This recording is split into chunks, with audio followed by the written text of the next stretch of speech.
Yo, it is Trav back with you with the Sports Bag Bros podcast. This is not any particular episode, but this is a special episode.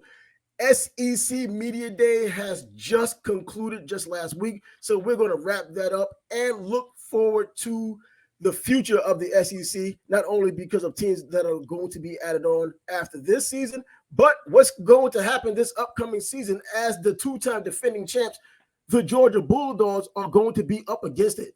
None other than the University of Alabama seems to be their main nemesis. But when we go along this journey, I want to introduce to you, as you can already see, and who I've spoken about before in the past, Brent Beaird. Of course, Brent Beaird is from First Coast News here in Jacksonville. He's also a college football analyst. And when I say analyst, you will know that he's an analyst once this is all said and done. Also, he's a Heisman voter, so he's not just your regular college football analyst or someone who talks about college football. What he says matters in the landscape of college football, not just in the South. With a Heisman vote, anywhere there is a Heisman to be had, he'll be there. Also, if you want to keep up with Brent, you can go to @Brent Beaird. You can find him there. Brent, glad to have you. I've been waiting for a while. Here we are. Well, Travis, it's good to be with you. Yeah, we've done this a few times and more in one form or fashion. Just back from SEC Media Days, had a great time up there. Not surprised at the vote, although I was a little bit surprised that LSU wasn't voted over Alabama because their quarterback, Jaden Daniels, is that's settled. Alabama's is far from settled, but it was a great time. Trav, always good to be with you. And I tell you, bud, the amazing thing is we are, a week to 10 days away from everybody on every level being in camp. And that is mind-boggling, frankly, how quickly this summer is gone. Oh, yeah, the summer is gone, but college football is here. This That's is what right. we wait for all year long, especially these people who love college football. The NFL is something else, but college football is on another level.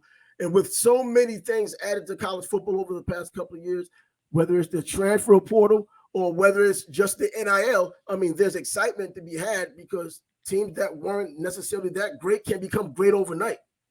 Well, and look, that's part of what we're going to get with the expanded playoff next year. Now we can't go too far into this because it hasn't happened yet. But look, people have no idea how exciting this playoff is going to be because right now with a 14 playoff, you've got what, Trav?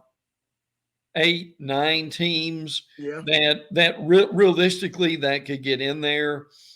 When you go to 12, I mean, you've got 20 fan bases who are excited in order to do that. So, but for the here and the now, we're in the middle of media days. The ACC has their media days this week. The Big Ten has their media days this week too. So it's a great time of year. And by the time the media days are over, we are in camp. Exactly. We are in camp and games will begin very soon after. And as you were talking about, and as I brought you on here, the SEC, come on now. I think the rest of the country knows, they may not want to admit it, the best conference in all of college football. I mean, they've only got 11 championships over the last 15 national championships. And if it weren't for Clemson getting 2 of those, I mean, it'll be even worse. You're talking about the Alabama and Georgia repeating as champs. The SEC is the number 1 conference. So I guess the majority of people want to know what's going on in the SEC, even the people who claim to be nemesis. Oh, yeah.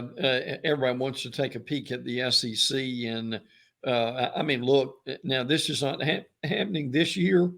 There is an Alabama-Texas game.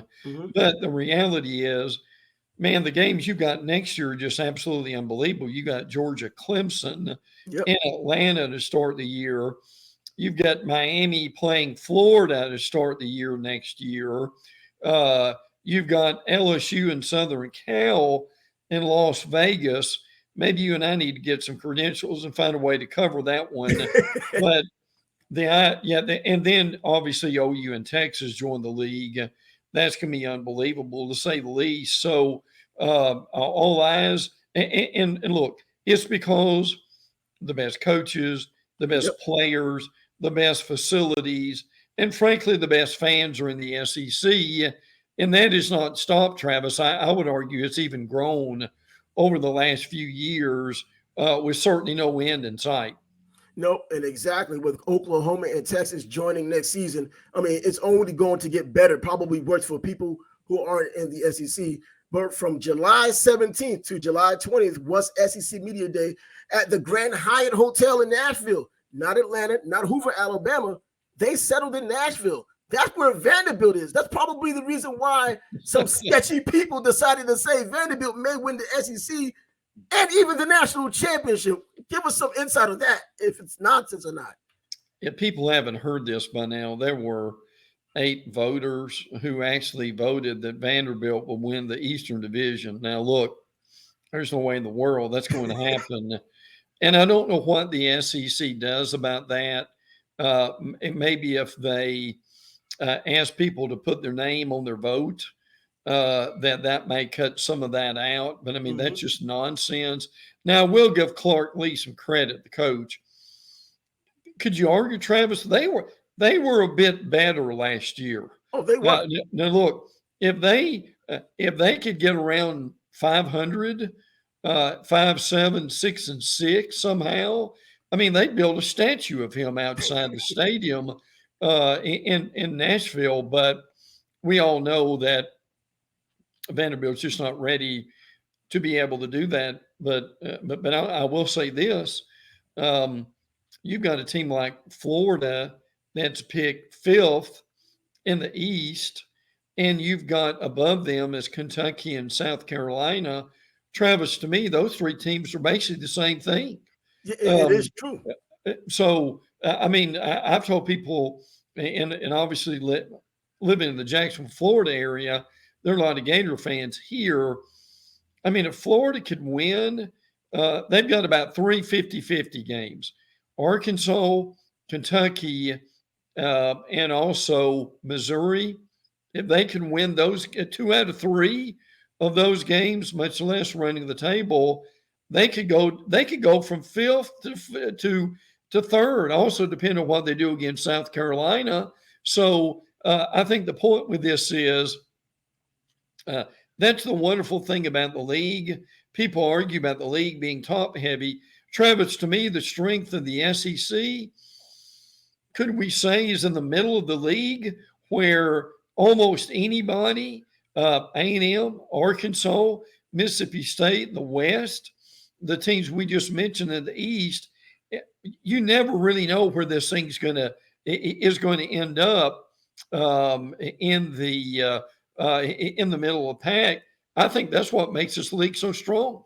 Yeah, it is. I know people from the outside, I think it's more jealousy than anything, trying to take shots at the SEC. Well, only a couple of top teams are the ones who represent every year. The middle of the pack, especially this year, a subtle move here, a subtle move there. Right. And they're now up at the top or near the top, and there's opportunity there with these top teams, with Carson Beck being the probably starter at Georgia. And it doesn't sound like Kirby Smart is completely on board with that right now. So there are quarterback issues there. And we already know what's going on at Alabama. They're still trying to figure out their quarterback situation. And it was a Freudian slip to say running back because Moreau looks like a running back more than anything. But trying to figure out that quarterback situation there after having such college elite quarterbacks the past several years, they had an embarrassment of riches. You know, you just had Bryce Young, the number 1 pick overall. Before that, you had Tua. Before that, Matt Jones, and then Tua before that. I mean, it went on. And they were excellent, reliable college quarterbacks that got them to championships. Now you're talking about this is the first time in a while where we really don't know. And the transfer portal could really help that, but we really don't know how these top teams are going to fare with their quarterback position. How many times are we going to find the predicted 2 top teams in the SEC who don't know who their quarterback's going to be? Now, I do think Carson Beck's going to be the guy at Georgia. I've asked some Georgia beat writers, well, who's the quarterback going to be? Their answer was, well, it doesn't matter because the offensive line, running backs, and wide receivers are that good. And there's probably some validity to that. And I think you've got the same thing, frankly, at Alabama, where now Tommy Rees is coming in from Notre Dame to run the offense. Bill O'Brien's in the NFL, which is really where he needs to be. But I think you'll see a lot more creativity. The offensive line for Alabama, Wolford, who come over from Kentucky as the offensive line coach, has really done a pretty good job. I think he's going to do a better job this year. The running backs, I think, are going to be fine. Look for a kid named Justice Haynes, a true freshman from Georgia, in that Alabama backfield, who could be very good. Now, look, you and I have been doing this a long time. There are no Julio Jones and Amari Coopers now in that Alabama wide receiver room. I'm not saying there can't be by the end of the year, but you don't have that right now. And that Alabama defense that really, frankly, was very shaky last year, even with Will Anderson and Dallas Turner, I think is going to be improved. Will Anderson goes on to the NFL. But, oh, by the way, Trav, somebody you know very well coming from Miami, Kevin Steele comes up to Tuscaloosa. and look, you don't get by with anything with Steele. Steele ain't playing, is he? No, he doesn't. So they're going to either knock off some of these pre-snap penalties that plagued them last year, or they'll be on the bench.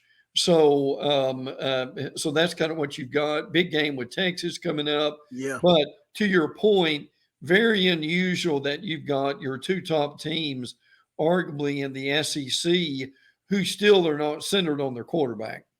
Yeah, as far as Georgia being the defending champs and Stetson Bennett being the quarterback who's no longer there, we just talked about Carson Beck. What about all of these off-the-field issues with Georgia? I mean, it's serious. Last year, after the 2 seasons ago, they lost 15 players to the NFL, 8 of those players from defense, and it was a phenomenal defense. Now this year, I mean, they have players that they've lost, but I think there's a little bit of news to be seen inside the way they've lost these players. On the second day of the last day of the NFL draft is when a lot of these players left, and it was 10 overall for the entire draft that had been lost from this team. So that kind of lets you think that the talent pool has probably dropped as much too. And I know they've been doing excellent recruiting, but between the problems off the field and the turnover and people going to the NFL, I mean, we may see a significant drop from Georgia this year. I don't think it's an impossibility. The people I talked to in media days about Georgia, I said, who's going to beat Georgia? And they said Georgia. Really? And what that means is the complacency, continued problems off the field. Look, this when you get a new NIL deal, one of the first things you're going to buy is what, Trav? A car. That's right. A fast one. Yeah, and a fast car, and that's what's got them in trouble. Now, look, here's the other issue here. The Atlanta Journal-Constitution ran a story on some of the Georgia players being involved with violence toward women. Yes. And we're in a culture now, this is not 20, 30 years ago. We're in a culture now to where that is a real problem. I mean, we've got daughters and we understand how they need to be protected. And the Atlanta Journal-Constitution story talked about as many as double-digit players involve problems with women, and they have been still on the team. Now, look, I want to be fair about this. These are accusations in that story. Now, that story has been tweaked. It's been rewritten. It hadn't been retracted, but it's been rewritten. In the author of the story, the sports writer, was fired. So I don't know where that's going to be, but and where that's going to go. But to your point, I think if they continue this trend, and that might be the thing that derails them, Travis, by the end of the year, is they've got too many players in trouble if this trend continues. Now, look, their schedule is incredibly easy. Like last year. I mean, I mean, now next year's schedule won't be, but this year's schedule for Georgia is a joke. Now, in fairness, they were going to play Oklahoma, but that game, you remember that game was taken Was away pulled off, yeah. for various reasons, including Oklahoma joining the league or that. But look, still, Georgia would beat Oklahoma. Georgia's got a better roster than Oklahoma, period. Yep. But frankly, let's say it's Carson Beck, it's going to be probably 8 games into the season or so before they play Florida, 10 or 11 before they play Tennessee. So, Travis, whoever the quarterback's going to be, man, that's smooth sailing, is it not? Yep. To get prepared until you face some real tough competition. Yep, and you still have Brock Bowers there, the top tight end in the entire country. Should be a first-round draft pick in the NFL. Right. Even little Lat McConkey, a little pesky, making big plays, fast guy, sneaky, explosive players. I mean, they're definitely and just their overall roster. But going back to the problems they've had, I mean, since March, I believe, up to nine players have been arrested. And we know about the incident that happened in which a player and a recruiting analyst were killed. I mean, these are serious things going on. It's like it's not even slowing down. It slows down for the moment when it happens. But then there's something else that comes up. Kirby Smart is going to have to ultimately be held accountable.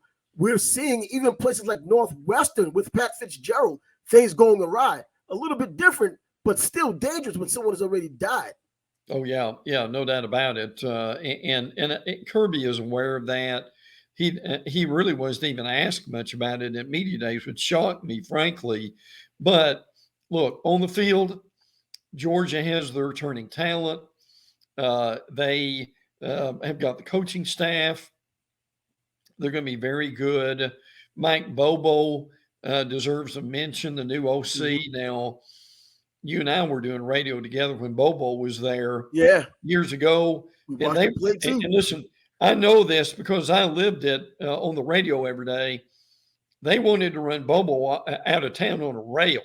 I remember that very well.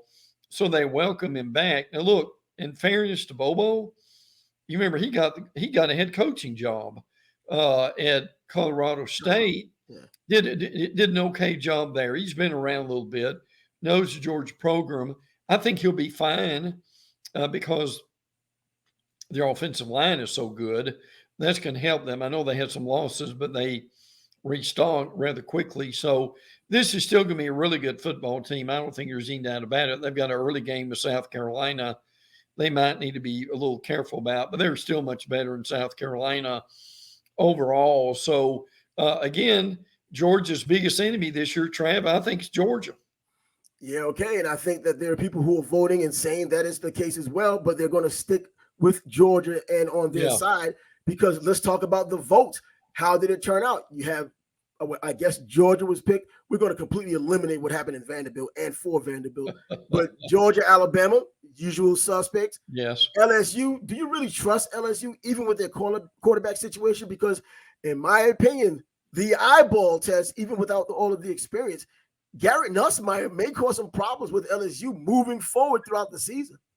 I'll tell you one thing, Nussmeier could start for a lot of teams, if not for Jaden Daniels. I mean, they're good there.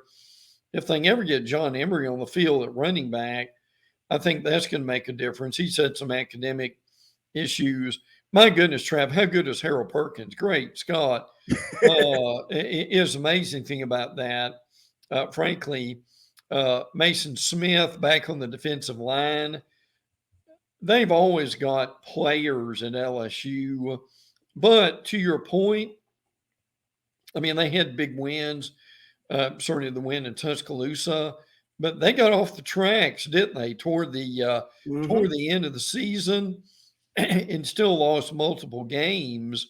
So, but I like Kelly. I think he knows what he's doing. I mean, look, if you can break the Newt Rockney's record at Notre Dame, you got to know something, don't you? So, and once they really get that their talent pool restocked again, they're going to be hard to beat. So I think you're going to see an Alabama LSU battle this year and the years to come. See, what I was looking at more was Jaden Daniels and how he had his 17 touchdowns, 3 interceptions last season. And you look at that ratio, you look at it, it looks like a video game. But when you really break it down and you look at the past 6 games, which played against more quality of teams, he had 5 touchdowns and 2 interceptions. That's what I'm saying. When the going gets tough, he's not necessarily showing that he can really stand out the way the numbers indicate. That's why I'm thinking that Garrett Nussmeier would not be too far away if things get a little murky. Well, and they certainly could go to him, and I think he'd be fine. Obviously, huge game with LSU early with Florida State. Yes. Mm-hmm. Now, look, I still think LSU has a better roster than Florida State. Oh, they do. And that's just the reality of it. That's not taking a thing away from Florida State.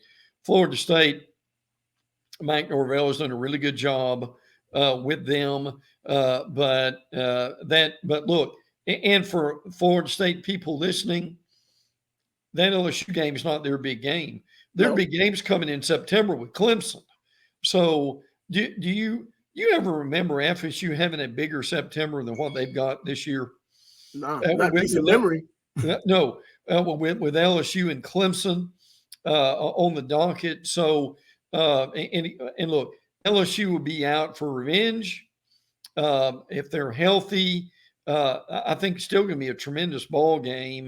The LSU fans will travel, but I still think right now, if you ask me to pick that game, I would still say that this year LSU would probably win in a close game. I'm thinking they should have won last year. I'm thinking they could win this year, even though the game is in Orlando. Pretty much effectively a home game for Florida State. I still think LSU has the roster to beat them. I think in the early going, first of all, between Florida State, and Miami, they're not getting the players from the state of Florida in particular that they used to have. And I think it really shows because we see Florida still battling in the middle when they used to be the cream of the crop, at least if anything, with Georgia and Alabama. Now it's pretty much Georgia, Alabama, and they invite players or teams like LSU every now and then. So things have changed there, but I think LSU should be able to beat Florida State. I'm not completely satisfied with what Florida State is doing. I'm not optimistic as far as other people think that there's a possible national championship. I think that they'll do okay. I don't believe they'll do as well as last season. And well, and they may not, and they've got to stay healthy too. But they've done a great job. Their wide receiver room, which Johnny Wilson at 6'7" is amazing. Listen, they've got some of the tallest receivers in the ACC. Basketball players. Yeah, they really do. And let me just say this real quick. I know we're talking about the SEC, and I'll tie two things together here. Yeah. That is a big game when Texas A&M goes to Miami. That's a big game for both those schools. Good gosh, 3:30 in the afternoon on ABC and on September the 9th. How hot could that be? But I tell you, Trav, I like Cristobal. I like the way he recruits. But you and I both know they've got to step up this year, and that's a big game for them. I'm very interested. Shannon Dawson coming in as the offensive coordinator. Gaddis just didn't work. But they're running this air raid, which fascinates me because Tyler Van Dyke, he's been around what, Trav? 64, 65% completion. Mm-hmm. I think that improves. They've helped themselves through the portal on the offensive line, particularly. Want to see more from the defense. But look, don't rule Miami out. That could be a very fascinating team this year. But it's safe to say, and I've heard from Cane fans, they want to see more this year, don't they, Trav? And definitely. And that A&M game is a good place to start. Yeah, because last year, I mean, I wanted the Canes to win, but I kind of knew what was going to happen. Even though I didn't believe that Texas A&M was an excellent team, I was still looking at their previous recruiting class more than I was looking at what was going to happen right then. And they were able to handle Miami pretty easily. But with things changing, as we spoke about earlier, you talk about teams that can change their fortunes overnight. And someone like Cristobal, who's been known to recruit fantastically, but has his recruiting met his coaching expectations, that's another story so far. He can possibly do it down in Miami. He's gotten names down there. He's even gotten a former Alabama receiver in Tyler Harrell, who's down there now, who came from Louisville, got into Nick Saban's doghouse, never got out. We'll see what he has there with finally having a game breaker. And the air raid offense, we have running backs now who can catch out of the backfield. That'll help with the completion percentage. And now Tyler Harrell and others can now make those big plays down the field. And the offensive line, which was our biggest Achilles for years now, finally helped out. We'll see how it works out. Well, and Javian Cohen from Alabama has gotten there too. Now, another thing in this game to remember, Bobby Petrino is the offensive coordinator now at A&M. They had a great spring, but is Jimbo going to let him call the plays?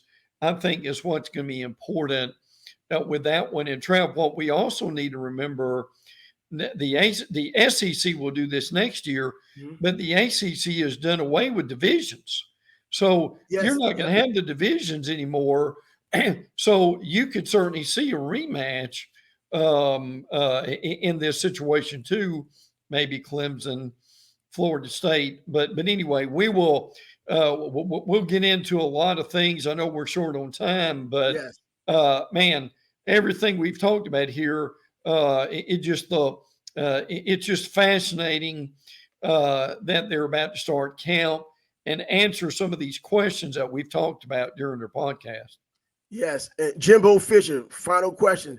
How is he not in the hot seat? How is this guy, how does he goes into this season still looking forward to possibly playing future seasons with the Texas A&M Aggies or coaching them? Yeah, and that's a good question. Look, if they put up another 5-7 or 6-6, I'm not saying that they're going to fire him, but the heat is going to be turned up immensely, because I can tell you this, in the preseason magazines and Phil Steele and Lindy's and Athlon, A&M is like 30th, 20th, and 12th. Well, I can tell you this, Travis, that they're not paying him that kind of money to be 30th, 20th, and 12th, are they? No, they aren't. And they aren't paying those players that were supposedly getting NIL deals, and supposedly the reason for that humongous recruiting class last year that seemed to have fallen apart since then. You know, they want some results, and results in the SEC, and when you're paying that kind of money, are probably top 10 and now top 5 results. And I guess top 10, because now they're going to expand the playoffs, it's definitely going to be helpful to be in the top 10 these days, top 8, in order to get in. So, I agree. And finally on A&M, Connor Weigman, Max Johnson are good quarterbacks.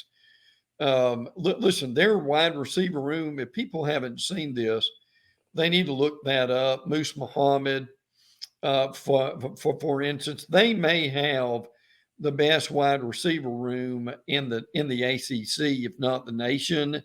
But again, the defense is going to be better. With DJ Durkin, Walter Nolan there, I think is going to be a star before it's over. But man, oh man, well, we could go on forever here. The storylines coming out of all these schools, Travis, is just endless, isn't it? And we will eventually get to those on another day, because this has been more than enough time that we needed to discuss this. Well, we didn't have enough time, but the information that we had just given you, or at least Brent has given you all when it comes to SEC football, and kind of branches out to other leagues, because you can't have one without the other. He's a college football analyst, but we call him an expert analyst, and you now know why that's the case. You can also find him on First Coast News here in Jacksonville, Florida. You can check that out if you go to the internet. You can look it up, firstcoastnews.com or wherever it comes up. Put it in Google. You'll find it. Also a Heisman voter, so let's not forget that either. There aren't many people out there with Heisman votes, so that's an important thing to know when you're talking about the quality of information you're getting and the legitimacy of that same information. And at Brent Beaird is also where you can find him as well. Brent, thanks finally for having you on our show, the Sports Bag Bros podcast. The SEC version, you did more than deliver this time around, and we definitely would love to see you again as the season goes on. Travis, enjoyed it, my friend. And again, on Twitter, at Brent Beaird, Beaird. We have all the vowels in our last name, but glad you're doing well, my friend. And we'll look forward to next time. Okay. Thanks, Brent. Definitely glad to have you. Take care.